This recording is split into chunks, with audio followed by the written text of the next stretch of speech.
Saka ipapa manje. I think there is a lot of misinformation.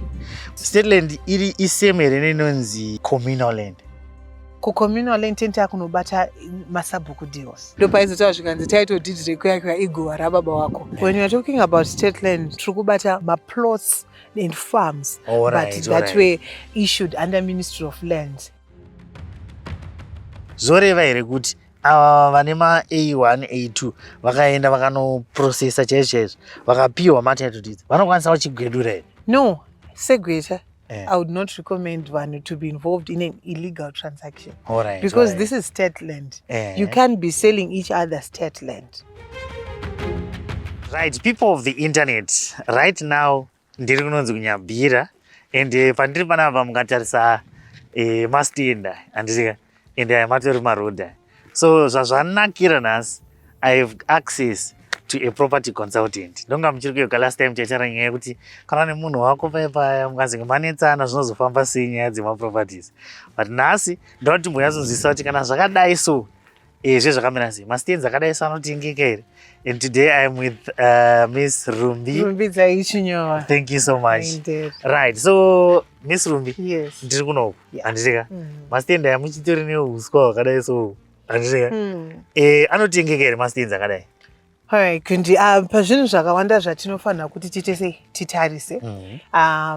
Ndichatanga neside remutemo rokuti what sort of paperwork should someone look at.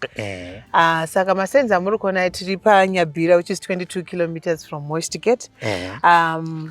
Wakawana offer yavo from local government. Wakawana offer yavo, wakaita layout yavo are approved, wakawana a proper subdivision permit. Inenge chitaura kuti paland yavanayo, how are they going to divide it? So from what they have about 148 hectares, which they managed to subdivide into 2,889 stands. Zvitoripo permit yakaindoswa yakadhindwa ine tracking number yekuti nyange tikasimuka tikaenda kwaZvimba, because RDC yedu iri in charge is the Zvimba one. Oh yeah, you see under yekuHarare. I say under Harare because they are munyabhira. Saka we report to Zvimba RDC. Tikatoenda tikavabvunza project ino. They are supposed to pull up mufile mao votiratidza permit iri kutoratidza kuti aiwa zveshuwa kune mastains akati.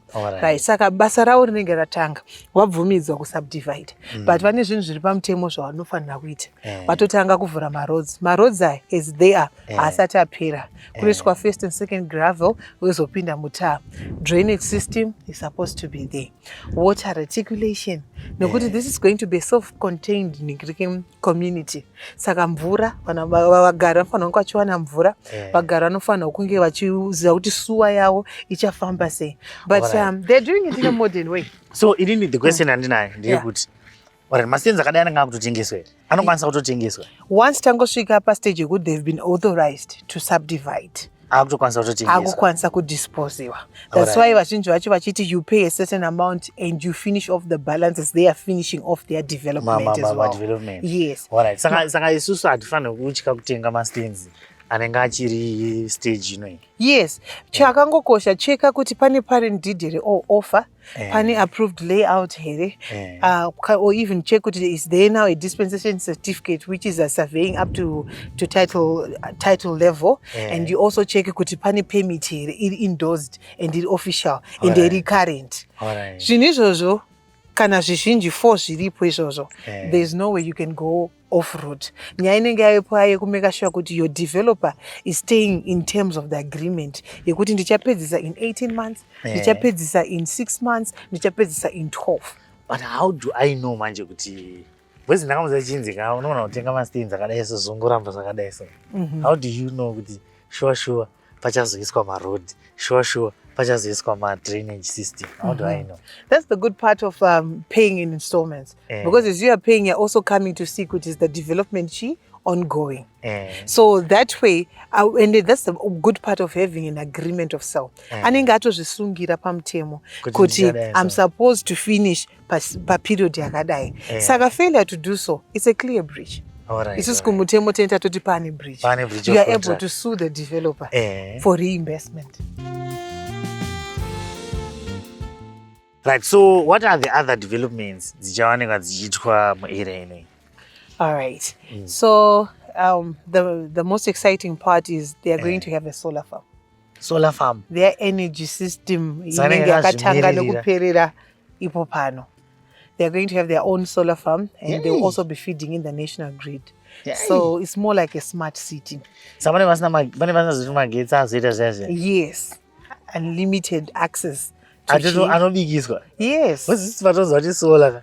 Tete wafunga kunzi aiwa musabika. No, it is actually the proper solar, and they have also engaged a number of architects. Vakavapa about 20 different drawings zekuti plan yekuti munhu anosarudza yaari kuda from that 20. Alright. Yes, and as if it's not enough, there are currently ongoing negotiations nevamwe macontractors avachashanda nawo kuti sekubhadhara kwawaita mastands ako uchibhadhara mbijana kana yasvika time yekudevelopa, they will also be allowing you kuti ubhadhare mbijana kumacontractors imba ichitosimuka. Alright. So that everything is covered.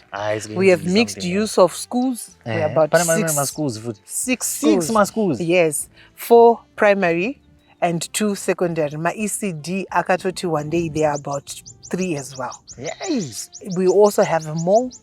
So almost everything will be here because we are avoiding a situation in which people will have to drive 22 kilometers into town.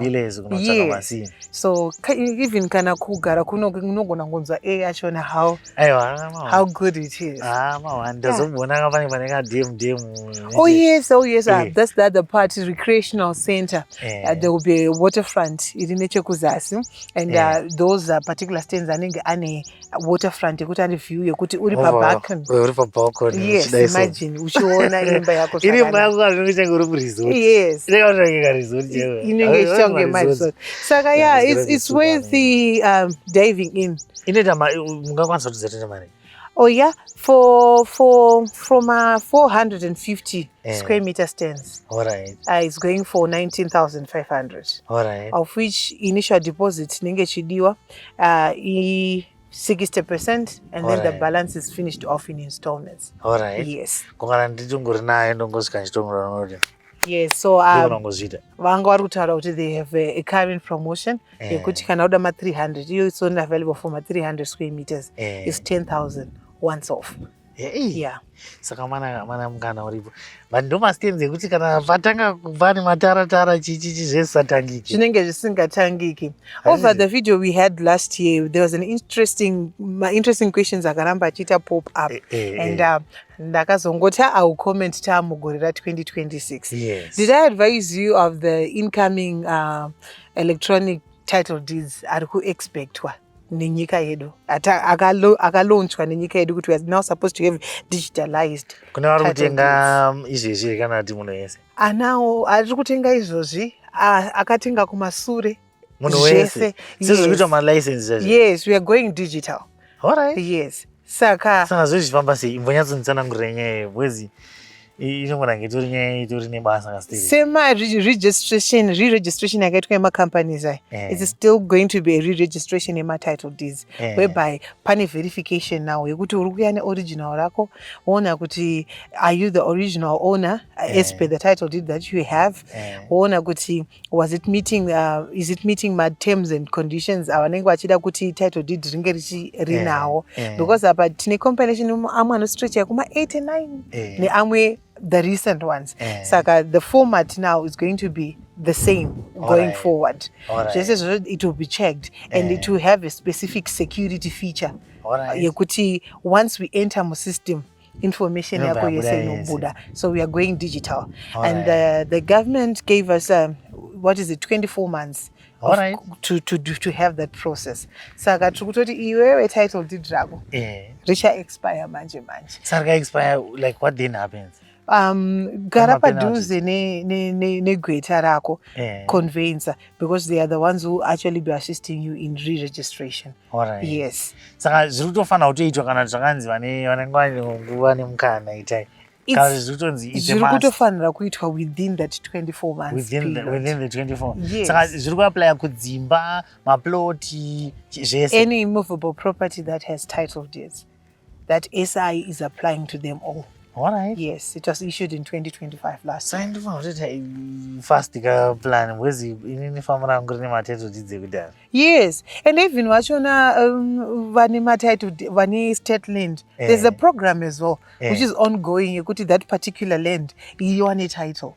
We have a one-stop shop yatakagadzirirwa nenyika yedu pamakombe apa. You get there, you apply kuti A1 rako, A2 rako rive netitle. This is the same procedure yaitwa nana sekuru venyu kundai kuti vazowana matitle manhingiriki maland ane title aya. They did that. Saka muri kuti munhu anenge aine land yainayo iri chimati state land A1 or A2 state land. Yes. Alright. Kwana A1 ndo ana 99 chakadaro chi. Yes, ne 99 yele singauri kumaziva. Ndakazokoza ndikwanza. Alright, pane ngomubvunzo andinawo. Right. Pane zvinhu zviri kuitika ava ndara zvinhu zvandakanzwa nekuona mukufamba maraino. Okay. Vanhu vanenge vaine irori yareka vari kuzoti chachingonipo kaposhina vanonzwa sei vanhuwo vozanza vanhu vari kugwedurirana. Strictly legally speaking, it's not permissible for state land to be subdivided. All right. Apana nekodzero dzekuita that subdivision is state land because this is not private land. Saka this title deed is actually going to be issued in the name of the holder of that particular permit, that particular offer letter, that particular 99 year lease. Saka arrangements dzakaita kundi vachigurirana A1 rake kuti A2 rake nevamwe vanhu. It's not legal. The government is not going to look at that. So when the application is being made, irikuya riri muzitamani makundi ndiye achapiwa parent deed. Ndiye achapiwa the deed of grant actually, which is the first deed rachona rinobuda in relation to that piece of land. Saka hapana zvokuti ngatiite zvekudaiwo. Kana mazogugura, it's after this. But now it depends kuti agreement yenyu, was it binding or not? Nekuti inisegweta pamutemo, it's not binding, it's state land. Saka chero ndikachiti affidavit rangu iri chichi munongoti chamari muridzi wesini ndeuyu iwe haupo chero ndakatobhadhira mari. My advice is vari kuita izvozvo iva une pawakatsika mhene zvimwe unenge ona sekuru nganga kumeka shuwa kuti munhu uyu kana atize otovane munhu wechidineni mheni mazatika zviri kutoitika ndikuona vanhu vari kutoita zvekuti land iyaye unatoti ndakapiwa ka 2 hectares konoko bozi mananga aine kana 20 hectares obva ati ka 2 hectares apa uyu ka 17 hectares opa uyu handiti. So the other question handinayo panyayo ndeyekudai so zoreva here kuti ava vane ma-A1 A2 vakaenda vakanoprocessa chaizvo chaizvo vakapiwa matitle deeds vanokwanisa kuchigwedura here. Once ane title deed, you are now the rightful holder where those real rights on that particular piece of land. One a private title deed, you can now proceed to do things and apply subject to approval or kurambirwa the relevant authorities. Yeah, but nanchifunga kuti pamwe kandogona uchizoti munhu anenge apiwa ndochizoti komdana chindioneneka chinditirawo plan wezwa mwana aita nyaya yekuti anzi tinogona kubatsirana kuenda kufambira nyaya dzekuti pabude title deed ndikati then kana rabuda tozochiafurana. Yes. Asi iwayo mamanigireti iwayo would you recommend munhu kuti atenge iwayo? No, segweta. I would not recommend one to be involved in an illegal transaction. Because this is state land. You can't be selling each other state land. What then happens after is it's now up to you. You will make an application of subdivision after mun ane title deed rake. And it's an application, as I'm rightfully saying. It's subject to approval. Or kuti ya decline. Saka tinenonzi state land. Yes. State land iri iseme renenonzi communal land. Dzakasiyana. Alright, dzine kakusiyana kadzakaita. Ku communal land tenta kunobata masabhuku deals. Right. Ku state land we are trukubata ma plots and farms. But that way issued under Ministry of Lands. Iri A1 or A2. A1 they're up to 6 hectares. A2 aninge akati kuri above 6 hectares. Yes. So yeah, good pani nyaya mataura. Yes, state land, communal land. Andizika. Zvosiyana papi? Communal land ne state land. All right. Let me try to simplify it. When you are talking about state land, tichitaura nenyaya yema-A1 and A2 farms. This is designated land yakatosarudzwa kunzi yakamirira zvemaplot and farms. A1 covers from hectares anoita up to 6 hectares. Those are the smaller plots. Saka A1, A2 ndo vana A2 is for the bigger ones now. Kuti munhu anenge ane kana 110, 200 hectares. Dzanainzana munda murefu. Yes. Munda murefu unowanzopinda kuna na A1. Yes. Yes. Alright. Saka iyaya then communal land normally ndo inenge iri mubhuku rekwaningi more like ma-village setups yekuti ibhuku riri under sabhuku nachief ningi vanonge vachitoziva kuti apa ndopa izotaura zvikanzi title deed rekuyakuya igova rababa wako ukasvika uchiti gova rababa wangu riri pano you have a space in that communal land. Saka ipapo manje I think there is a lot of misinformation. Wezi munzira ndakambozvita ndonatenge panenge kawo parallels okay kuti pane vasingasangani. Communal land. Yes. Ne RDC ndizo. Inenge RDC. State land then RDC. Yeah, one they would like to bracket it zvakasiyana. But let me give you a simple guideline. The moment yekuti ataura zve-village, kazhinji kacho we are in communal land. The moment yekuti tataura yezvema-plots but ari estate land, we are now mu-A1 kuminda mirefu. The moment yekuti tataura nezvema-farms but ari under state land, tamu-A2. Then when it comes kuma local governments, nema rural district councils, they also have their own portion. Mainly it's peri-urban and urban as well. So at times, even if a local authority ikaona a specific state land, which they think it can be subjected to urbanization or any other thing, they make the relevant procedure in the Ministry of Lands and it's given to them. Ndopanozobuda yanonzi vapiwa offer. Saka inotanga iri state land. Yes. Kune imwe yekuti haisi communal land, haisi like angori masango mamwe. Yes. Vamwana ngotumtinira mombe ikoko. Inenge iri communal land. Grazing land. When you are talking about kuzvekutirira mombe, wakutaura about communal land. Yeah, communal land. Yes. Alright, saka which means RDC inotokumbira land ku state, like ku state sort of state land. Local government, yeah. Channel yachona, yes. Alright. Yes. Saka inotanga, baby, you're correct when you say it, most of the land inotanga irichi state land. And then state procedures are mad. Saka zviri kwere zvekuti like for now kuti pane imwe land because ndakamboenda kune imwe nzvimbo yaitonzi inzvimbo nyowani asi iri communal land but inzvimbo nyowani vachitoti zvitonziwa nevana more than 20 years vakugara muarea imomo vese but kunotona sabhuku kuna nani zviri kwere zvakanaka. Land inofambirwa. When you have interest in a certain land, you make inquiries with kunyanya Ministry of Land, and they have the mapping. This land is under Uyo, this land is under Chakat. And if you have an interest, you then apply for it.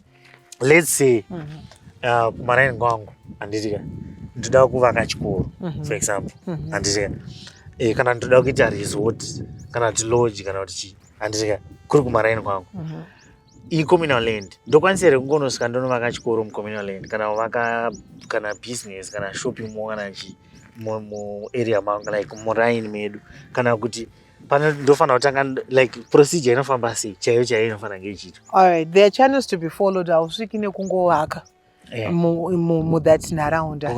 Ma-consultations chaiyo anotoitwa with the local ones. Vachiconsulta the chiefs in the subbook kuti can you coexist with this facility? Dakuta say yuda kuunzwa. What will be the benefit that you'll be giving to that particular society as well? But and then people with physical planning, they'll also be involved. Because I know that I'm asking for some people. Yeah. Ini ndiri kudiaspora ndine shamwari dzangu tiri 5 toti guys ngatindi tinovaka and ndandati ini ndine munda wababa wangu 2 hectares guva ravo iro rirapo handiti can I go ipapo handiti ndokwanisa ngosvika ndikatanga kurima handiti ndikatotanga kutopavaka imba yangu but can I go ndosvika kunovaka chiri chikoro instead of imba. Wazvipindurira. Baba wako vaive ipapo vachigara ipapo. It was for residential use. Inga iri nharaunda yangu vari kugara senzvimbo yavari kugara kwete nzvimbo yavari kucommercializa vachiita chikoro. Saka So the nairi moment nzvimbo there's yangu. change of that particular use of land, you have to follow the channels and the application procedure, which you have to consult. Either you go through your lawyer, or you go through your proper consultants, or you just walk in kunana physical planning, my government departments, they'll guide you accordingly. Alright, saka kana kuri kumaraini ndichifanira ofisi yandoti ndikufanira kutanga unoti gogogoi ndeipi, kukanzuru here kana kuti kwasabhuku? Kunokurerukira ndekupi kuni? Haizvori kwasabhuku ukatosvika kuti baba with subbooks now, and all protocols being observed, it depends kuti does he understand the procedure inofanira kuita, because he's not the ultimate decision maker to say kuti this piece of land yakutochinja kuita chikoro.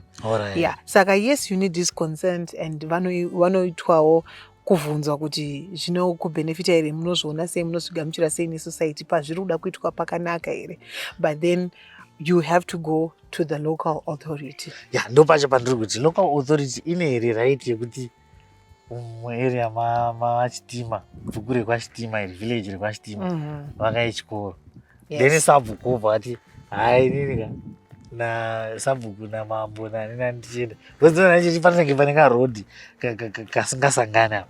Ava vanokwanisa here kuti hatisi kuda, ava vobva kuti zvanzi hatisi kuda, kana kuti vanokwanisa kuti pane here vanokwanisa kuramba pakati pavo vanhu. Yes, there are a number of departments inoconsultwa, and apa rungo mention too, which is the local government and the SABOC. But there's also even the Ministry of Land itself, it has to be consulted. EMA, it has to be consulted. It depends with the type of business that you want to do. Roads and everything, they also have to be to be consulted.